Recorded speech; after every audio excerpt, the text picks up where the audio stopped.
you own it.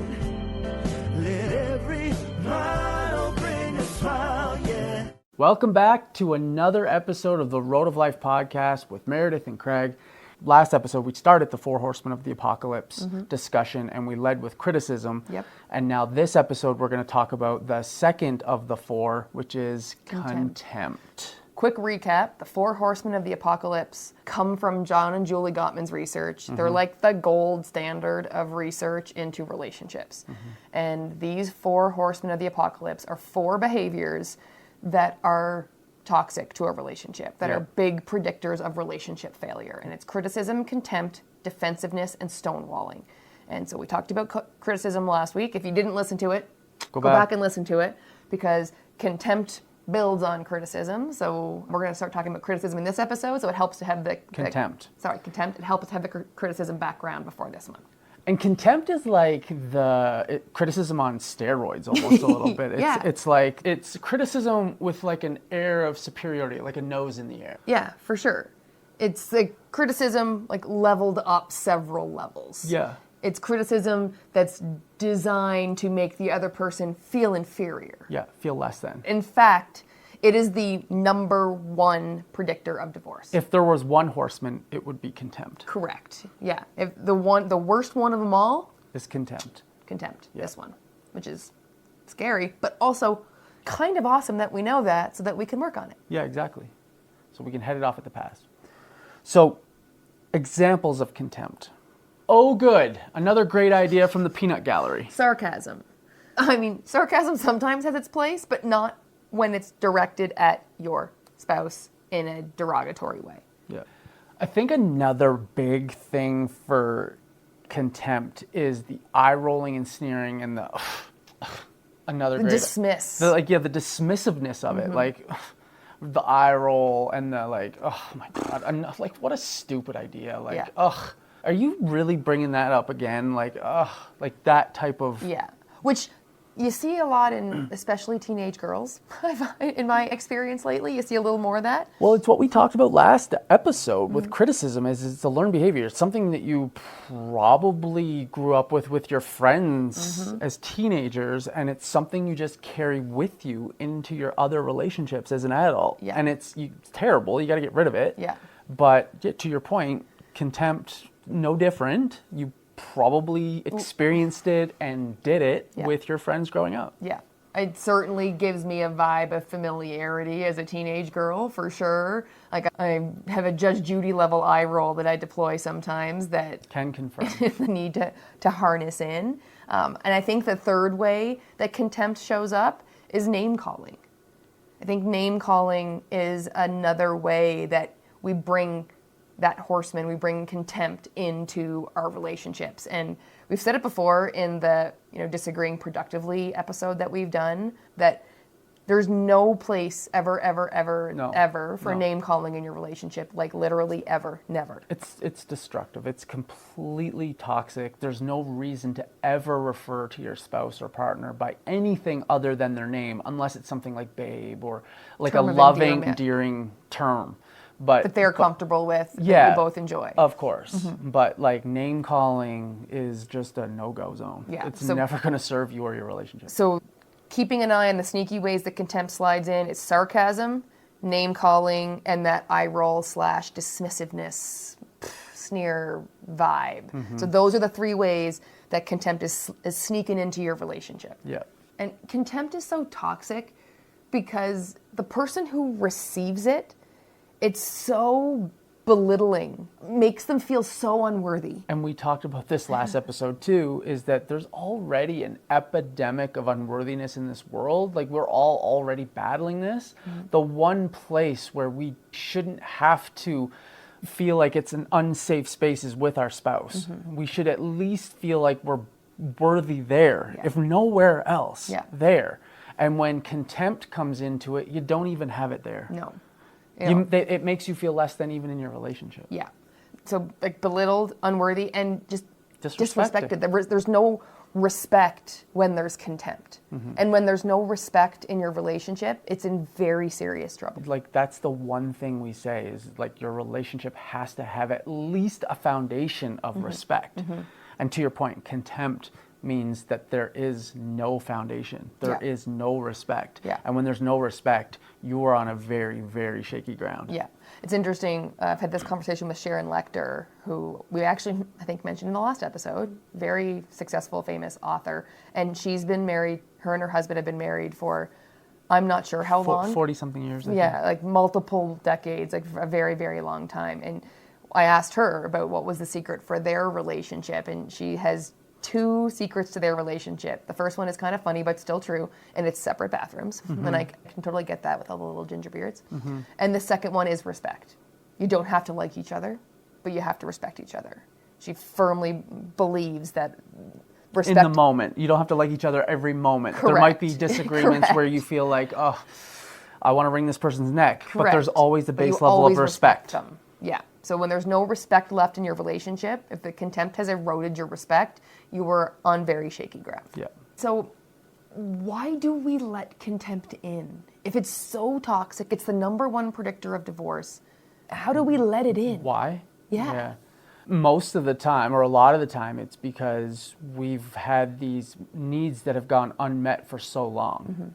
Like we're just drained, and we're not feeling as though we're heard or respected in our relationship, so we lash out and we disrespect and put it out to the other person. Yeah. And that often comes, I think, from my perspective and my experience, I'm a very conflict averse person. I wasn't always, but I have been through most of my adult life, very conflict averse. And that hasn't served me, because I would avoid conflict in the moment, but let my resentment simmer under the surface.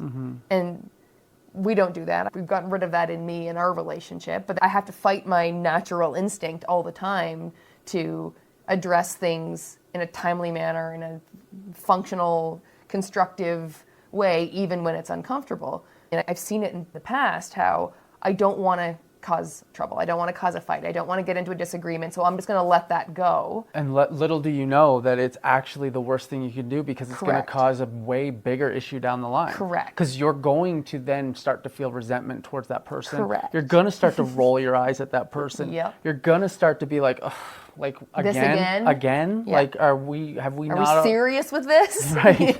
Yeah. Contempt. Yeah. Relationship 100%. doomed. Correct. Yeah. And so that's a hard lesson I've had to learn, that I still have to logically get myself there every time, that let's have this conversation, even though I'm uncomfortable, even though I don't want to, because I don't want the downstream impacts of contempt bubbling up, the resentment bubbling up inside of me, because I wasn't willing to be a little bit uncomfortable and have a conversation.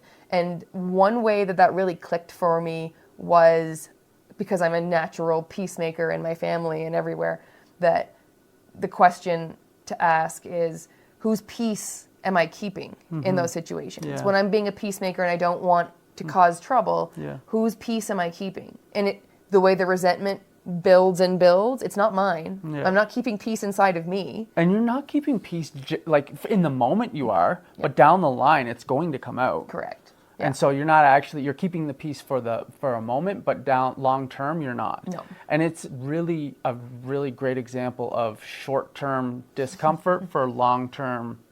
Comfort. Or short-term discomfort instead of long-term dysfunction. Thank you. Yeah. That's what I was trying to... Yeah. Yeah. Short-term discomfort for long-term dysfunction.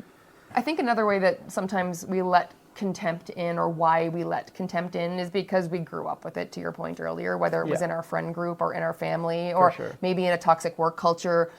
It's if we've learned that along the way, then it becomes one of our modes of communication, and we don't even realize that it is as toxic as it is, because we've just Grew up with it. accepted it as normal. Yeah, and it's a function of feeling frustrated. It's when we're frustrated, that's how we, a lot of times, deal with it, is through acts of contempt and making sure that we feel seen or heard. And because, the way we have been doing it, I feel unseen or undervalued. So I'm going to change tactics here, and I'm going to get contemptuous and be seen or be valued. But in the long run, it's destructive. It's not...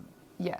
The contempt comes out in a moment of trying to make yourself feel better, feel good enough, feel respected, valued, seen. So if you can talk down to someone else, you must be up higher than them, and it just doesn't work. And the thing is, like, you do that because you feel unseen, unheard, undervalued. So in other words, it's not really a safe space for you, so you do it this way. But now you're actually destroying it for ever being a safe space. Like, you're making it an unsafer space, if that makes any sense. Like, it's counterproductive to what you really want. You want to feel seen, heard, and valued. In other words, you want a safe space. But by showing contempt for the other person, the eye rolls, the name calling, all those things, you're actually making it so much worse. It's a much unsafer space that the other person's going to, and we talked about it last episode. You stack on top of each other. When you feel contempt from someone, you want to lash out because you feel hurt. And you want to lash out. Your default mode is like, oh, I feel hurt. I want to lash back out and feel hurt. I want them to feel hurt. And you pile on. And it escalates, and it's a vicious cycle. And it's number one reason. That's why it's the number one cause of divorce. Exactly. The other thing that we haven't really touched on is that the relationship issues, but not only that, but the health. The health concern that something like this can bring to you. So yes, it is devastating to your relationship. It's also not good for your personal health. Your actual physical and mental health. If you're on the receiving end of contempt. Stress, you're stressed out. We already know what stress can do. Increase in stress, lack of sleep, you're going to eat your feelings probably. Like, it's just knock-on effects that, and then your weakened immune system, like, it's just terrible for your overall well-being. Yeah, for sure. So what do we do about it? Stop doing it. Okay. Yeah.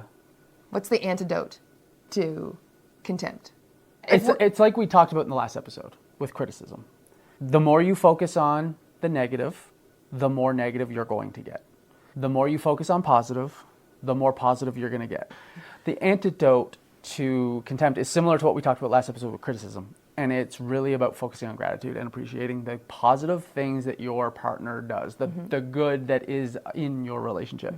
If you're eye rolling or name calling, get that out of your system. Catch yourself doing it. Stop doing that immediately. Get that out of your repertoire and focus on appreciation and gratitude. What are the things that they do well? What are the things that you really love and appreciate about your partner? And focus on the little things. Like, it's all about finding the things to be grateful for and finding the things to appreciate. So look for the little things to appreciate. There's a million little things in the run of your day that you can appreciate for you and from your partner. So find the little things. Trying to find great big things to focus on becomes really challenging and overwhelming, and you're probably already in an overwhelmed state if you're letting contempt sneak in. So try to focus on the tiny little things in your day and in your relationship that you can appreciate. So again, trying to catch yourself before your eyes roll and replace that with kindness and respect. You have to have respect. Remember what we said earlier. If there's contempt, there's no respect. We need to replace contempt with respect. There has to be that foundation of respect. So instead of rolling your eyes, instead of calling a name, instead of getting sarcastic, say something kind. Just literally anything kind. Instead of, oh, are you really talking about this again? Be like, you know what? That's a really great idea. Tell me more about it. Even if you don't necessarily feel that way in the moment, leading with kindness. Chances are you've actually never really even put forward the time to actually listen to that idea. You've heard it several times and thought it was stupid from the outset and just dismissed it outright. Right. But if you actually give it some time, they think that thing for a reason, and they've brought it up several times for a reason. Maybe leading with curiosity and understanding where they're coming from a little bit more might change your outlook on what they're suggesting. Yeah, like listening to actually understand them instead of just listening to respond with your sarcastic Yeah, comment. And that's just one very specific example that may or may not work in every situation. But it really is lead with kindness. Like, there's not enough kindness in this world. Yeah, there's a kindness shortage for sure. So if you can find yourself in that moment, stopping yourself before the name calling, say something kind. Especially like in your relationship, this is where we want you to have the safest of spaces, both of you. And so if there's no kindness, if there's no respect, then you have a very unsafe space. Like, what are we doing? This is supposed to be the place where you get kindness. And like, because we talk about, like, the world is already, up in turmoil, and there's a lot going on, and some might say a general lack of kindness in a lot of places in the world right now. That shouldn't be the case. Your relationship should be the one place where you can rely on kindness and respect and have a safe space. And so instead of coming out with something like, "Oh, you're so clueless," reframe the contempt. Oh my God, you're so full of clues. Not where I was going. That still feels a bit sarcastic. Where I was going to go was, we obviously, instead of "you're so clueless," is we obviously see this differently. Yeah. Let's try and figure out some common ground here. Yeah. Something pretty simple, really. Yeah. And then lastly, we talked about how generally contempt is coming from an underlying frustration, resentment that we've let simmer under the surface, whether it's trying to be the peacemaker or being conflict averse or just trying to avoid that discomfort as long as we can. But that obviously, that resentment, that unmet need, that frustration is coming out in a way that is super duper toxic in your relationship. Yeah. So we need to look at what's going on under the surface and address that unmet need or resolve that resentment or that frustration. What is causing that frustration and resentment inside of you? And then have a difficult conversation, an uncomfortable conversation. And we'll link to our episode on having uncomfortable conversations. So you've got the sort of guidelines, and we'll be able to do it a little bit easier. An easier button, not an easy button, because none of those conversations are easy, but working on those unmet needs and that underlying resentment so it's not bubbling this contempt up inside of you. Yeah. So I think that's it for contempt. And we're going to talk about defensiveness, I believe, in the next episode. That's the correct. third Horseman of the Apocalypse. So stay tuned for that next week. What's the one takeaway that you're going to do now that, we've had this conversation, we've talked a lot about contempt? What's one thing that you can take away and commit to doing in your relationship to get rid of contempt and replace it with respect? So we love having these conversations with you, but we have to do something. we got to take some action after. We have to do something. And so share this episode. Another action step, besides your one action you're going to take from it, another action step is sharing it. Share this episode, share this message with someone who needs it. I don't know who that is for you, but you know who that is for you. Share it with someone who needs it. And we will see you next week, and we'll talk all about defensiveness. Okay, before we wrap up, we just want to remind you about something really special we've created, the Infinite Relationship Mastermind. It's like a VIP backstage pass for anyone looking to level up any and all of the relationships in their life. And we're not just talking about the relationship with your spouse, though it does include that one. We're also talking about the relationships with yourself, your friends, your business partners, your family, all the important people in your life. This mastermind is for anyone ready to take all of their relationships to a whole new level. Whether you're thriving and you want to thrive even more, or you're feeling a little stuck and need some extra love and support. We host exclusive live courses. We create a safe, no judgment space where members can just open up and honestly just have a ton of fun connecting with other amazing people who are building stronger relationships. And to be honest, the transformations we've seen are incredible, and it's exactly why we do what we do. It fills our heart like nothing else. Now, we are super protective of this community because it is all about trust, love, and support. So it's not for everybody. But if this does sound like it might tickle your fancy, and honestly, who doesn't love having their fancy tickled, then check out the link in the show notes and reach out to us if you have any questions. We'd love to chat and see if it's a fit for you. And as always, thank you so much for being a part of our journey on the road of life. And remember, you've got this, and we're here to help you every step of the way. So we'll see you next week. Bye for now. Road of life, yes, you're on it.